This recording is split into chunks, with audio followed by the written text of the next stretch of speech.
Man prieks ir jūs visus uzrunāt un arī satikt šeit, manā astroloģijas kanālā. Un ienāca tāds priekšlikums vairāk runāt par veselību. Un tamdēļ esmu sagatavojusi veselības horoskopu oktobrim.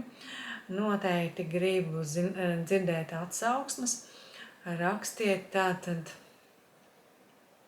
komentāros, ko jūs par to domājat, vai mums vajag tā turpināt arī citus mēnešus, vai tas jums būs palīdzējis, bet tagad klausīsimies tātad un skatīsimies, kas tad mums tajā veselības horoskopā oktobrim notiek.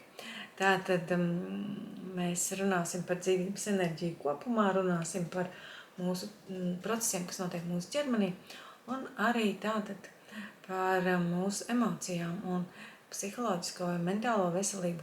Paskatīsimies, kā planētas tā ietekmē visas manis nosauktās jomas. Un, protams, ka mēs to skatīsimies caur svarīgākajiem tātad astroloģiskajiem kaut kādiem notikumiem. Planētu izvietojums un aspekti būs tas, ko mēs pētīsim. Tātad Mars mums ir Skorpionā visu mēnesi, un tā ir tāda ļoti spēcīga, ļoti dziļa enerģija, kas pēc būtības ir ļoti labi izmantojama mūsu dzīvē, bet risks šeit ir tāds, ka var krāties ķermenī spriedze pārāk liela. Tātad dusmas un kaut kāda destruktīva enerģija, kas var konkrēti pabojāt mūsu veselību.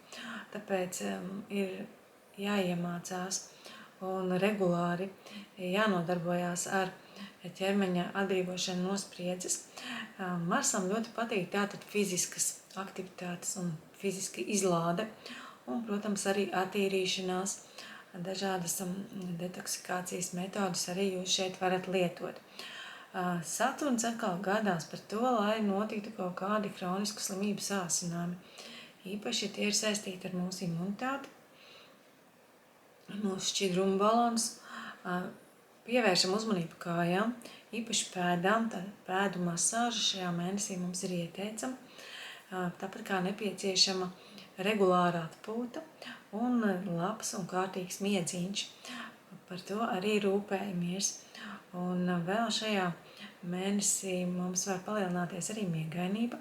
Būs kaut kādas, iespējams, kādam neskaidras diagnozes, it kā ir slims, it kā nav, neko nevar atrast, bet slikti jūtās. Vai varbūt arī noguruma sajūta, arī tā var būt. Tāpēc šeit liela uzmanība ir jāpievērš psihosomātikai, mūsu tātad emocionālajam līmenim, kā mēs jūtamies mūsu psihē, kura noteikti var atstāt kaut kādu ietekmi uz mūsu ķermeni.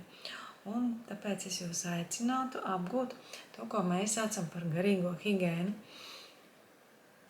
lai jūs paši mākat sev palīdzēt. Un no 14. būs jūtama arī tāda transformējoša enerģija, tad var rasties kaut kādam cilvēkam, kurš ir sasirdzis, viņš var pēkšņi atrast, un tāpēc ieteiktu arī meklēt pēc šī datuma kaut kādas jaunas ārstēšanās metodas, kaut kādas jaunas iespējas, un kādam atkal šeit var tātad šie apslēptie slimības kaut kādi simptomi pašlaik kļūt redzami, un tad arī var zināt, ko ar tiem darīt. Vēl mums jāpievērš uzmanību noteikti pilnmēnesim, kurš notiks saunā, un tā ir spriedze nervu sistēmai, sargājam savas galvas, sargājam asinsrites sistēmu, un izvairamies tātad no jebkādas situācijas, kas var radīt papildus slodzi ķermenim. Un jo mierīgāk mēs šo laiku nodzīvojam, jūs jau saprotiet, jo labāk mūsu veselībai. Jaunā mēnesī 21. datumā tas ir iedots tāds laiks, lai mēs līdzsvarotu savu diētu un sāktu veselīgus ieradumus. Un, protams, arī tagad es jau būšu samusinājis un samācījis, ka vajag tātad laicīgi jau strādāt ar metodēm, kas mazina stresu. Un paskatīsimies tagad par datumiem, kas tad mums šeit notiek. 1. datumā mums ir jāuzmanās no pārlieku lielas steigas. Dariet visu lēnu un mierīgi, tā kā pieturiet paši sev mazliet aiz rokas. Skatieties, lai nav pārslodze ķermenim un arī nervu sistēmai. Un esiet uzmanīgi, jo šeit neuzmanība arī ir viena no tāda lieta. Šajā dienā tā var radīt traumas. Un šeit var būt arī galvas sāpes šajā dienā un arī kaut kādas gremošanas problēmas. Ja sevišķi, ja kādam problēmas ar aknu, tad šeit jau laicīgi vajag tātad arī kaut kādu saudzējošo režīmu vai arī kādu tēņu izvārīt tātad. Vai ja konkrēti ir kaut kāda ārstēšanas sistēma, tad šeit to vajadzētu pielietot. 6. datumā mums parādīsies vairāk stresa. Mūsu nervu sistēmai būs tāda lielāka slodze, tad sākot 6. datumu mums vajag par sevi rūpēties. Šeit var palikt jūtīgāk arī dzimuma orgāni un izvedu orgāni, tāpēc turam kājas siltumā un rūpējamies, ja zinām, ka mums ir kroniskas saslimšanas, arī laicīgi sākam kaut kādas tēņas lietot. Un var arī veikt šeit kaut kādas attīrošās tātad kūras, izmantojot vai nu zāļu tējas vai citus jums pieejamos līdzekļus. Un šeit mēs varam lietot arī ūdens terapiju, jo Skorpiona zīme mums ir tāda ūdens zīme, un mums var palīdzēt arī ūdens. Tālāk mēs skatāmies 7. mums ir pilnmēne saunā, enerģijas daudz, būtiski tāda enerģijas uzplūdi, bet šeit ir arī traumu risks, un tā kā tas notiek aunu zīmē, tad īpaši sargājam galvu no traumām. Protams, esam uzmanīgi ar asiem instrumentiem, dažādām iekārtām, nažiem. Šeit esam tādi piesardzīgi. 8. datumā Venēras aspekts pēc būtības labvēlīgs, bet ziniet, arī pārāk liels prieks un pārāk liela laime arī var tātad radīt mums stresu. Un tāpēc, ja jūtat, ka jums ir emocionāls stress, tad ziniet, ka tas var ietekmēt sirdi, ādu un hormonu sistēmu. Par visām šīm jomām tātad mēs parūpējamies. Un 13. datumā mums Venēra ies svaru zīmē. Un tas ir tāds labs brīdis, kad visums mums saka, nu taču beidzot sakārto savu dzīves ritmu. Sāc vingrot, ir tik fantastiskas visādas metodas, joga, ciguns, dažādas stiepšanās vingrojumi. Izmanto to visu, lai kārtot savu veselību. Tātad saņemiet tādu patīkamu impulsu. 14. datumā tātad arī Merkurs mums Plutons beidz būt retrogrāds, un viņš tā kā pievienojas šai Venērai svaros, sakot, ir īstais brīdis transformēt tavu veselību. Tu vari tātad uzlabot to, pat vēl tā kā nesaprotamā veidā. Tev ar praktiskību, ko izmantot, sākot no zināmām līdz apslēptām zināšanām, lai kārtotu savu veselību. Un tas patiesi var palīdzēt. Un tātad Venēra 14. 15. datums. Venēra veidojas opozīcija ar Neptūnu. Šeit es jums ieteiktu būt ļoti piesardzīgiem, it sevišķi tiem, kuriem ir tātad kaut kādas atkarības, jo var pastiprināties bez tāda vēlme un var atkal paslīdēt kāja. Tāpēc alkoholam es ieteiktu kategoriski nē šajā laikā. Šeit uzmanīgi ar dažādām indēm, ķīmijām, tādām vielām, kas var tātad kaut ko ļaunu jums nodarīt. Esiet piesardzīgi. Arī cilvēki, kuriem ir alerģijas, jo sevišķi skatieties, ko jūs ēdat, jo tiešām reakcija šeit ir iespējama. Sevišķi, ja jūtīgāka āda vai jūtīgāka imunitāte, arī ja jūs izvēlaties krēmus, tad ne šajā dienā. Šajā dienā arī kosmetologu apmeklē tikai biezādainie jūtīgie, tātad zina, ka šeit var kaut kāda alerģiska reakcija notikt. Un noteikti rūpējamies par savu imunitāti, jo tā arī šeit var kļūt tāda, kurai vajag atbalstu. Tad šajās dienās jau sevišķi sevi pastiprinam, palolojam, apēdam kādu vitamīna ripiņu. Un tātad 20. datums Merkurs savienojas ar Marsu, un tas notiek Skorpionā. Tā ir tāda ellīga enerģija. No vienas puses lieliski, ko mēs varam izmantot savā dzīvē, bet ļoti bieži tā rada mums pārslodzi. Un ja runa ir par Merkūru, tas ir pārslodzi tieši mūsu prātam.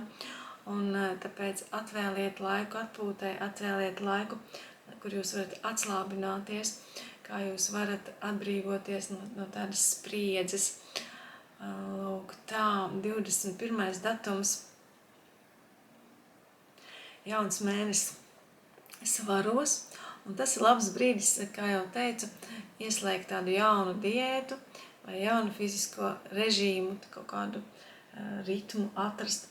Un lūk, tagad jūs noklausīsieties šo tātad manu stāstījumu vēl pirms 21. un ja jūs vēl svārstīsieties, tad 21. sākoties jaunam mēnesim, visas iespējas, īstais brīdis sākt kaut ko jaunu, vai nu staigāt, vai nu sportot, vai nu kaut ko pareizi ēst, vai atteikties no saldumiem.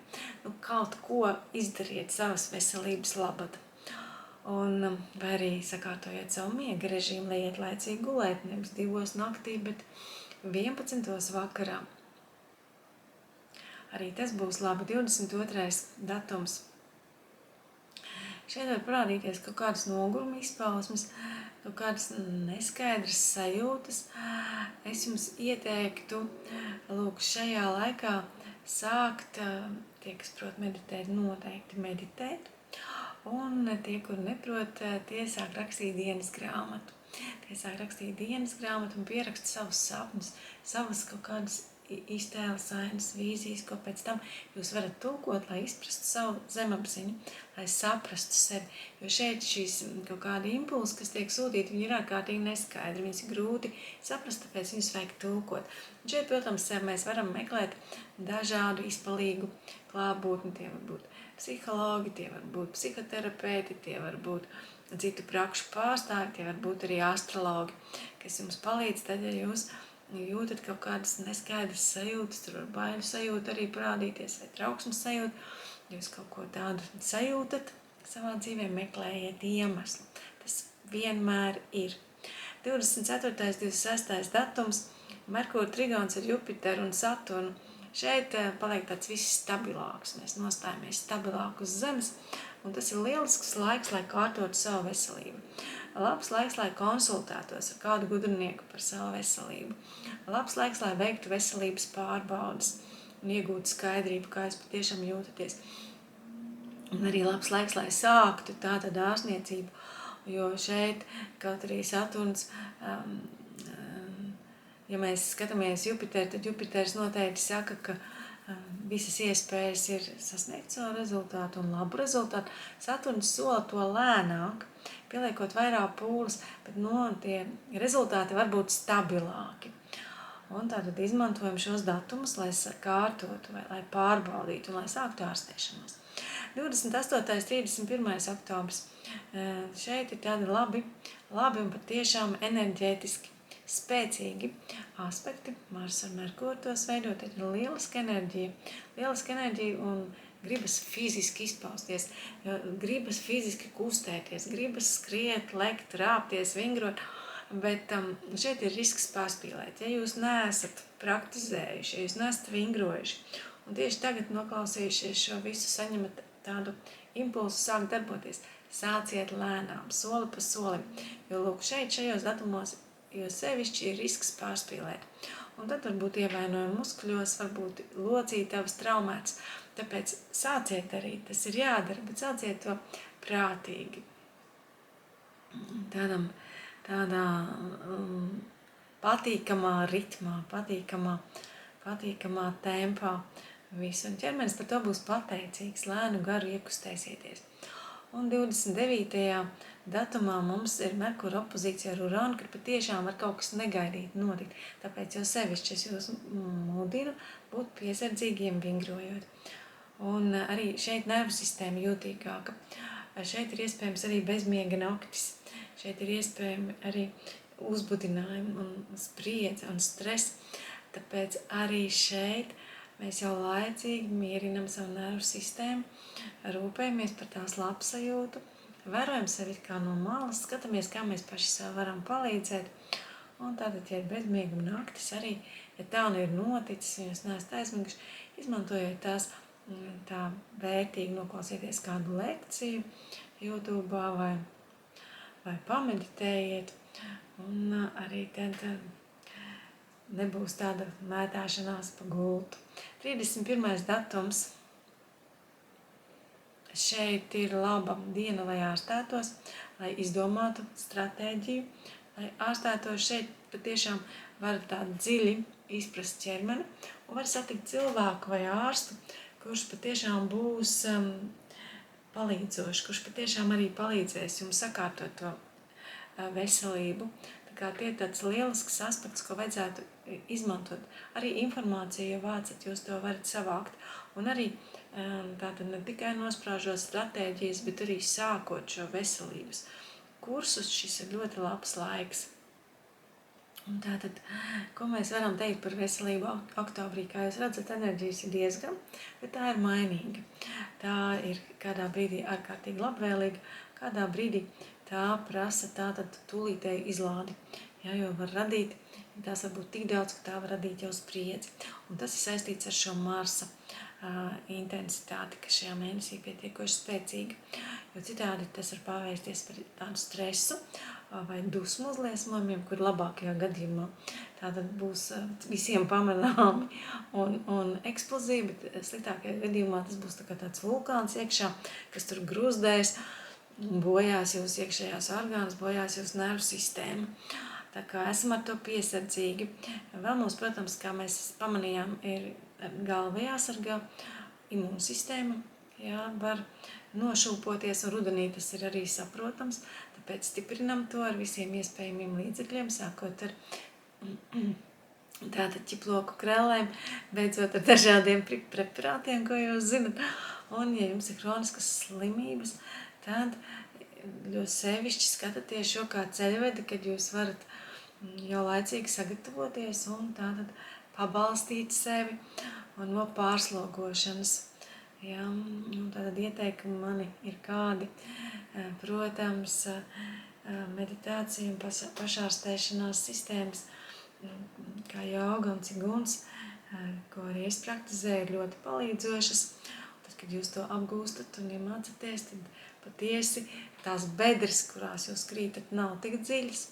Regulāri savu miegu tātad vaktējiet, lai jums ir regulārs miedziņš, lai jūs labi izguļaties, jo tas ir ļoti būtiski, lai jūsu zemapziņa atpūšās un lai tā plātne starp zemapziņu un apziņu ir pietiekoši spēcīga un jūs no rīta ceļaties mundri, gatavi tādai reālai darbībai, nevis tā zemapziņa jūs tur tādā miega valstībā un jūs tādi pusaizmiguši un kaut kur sapņojot, klimstat apkārt.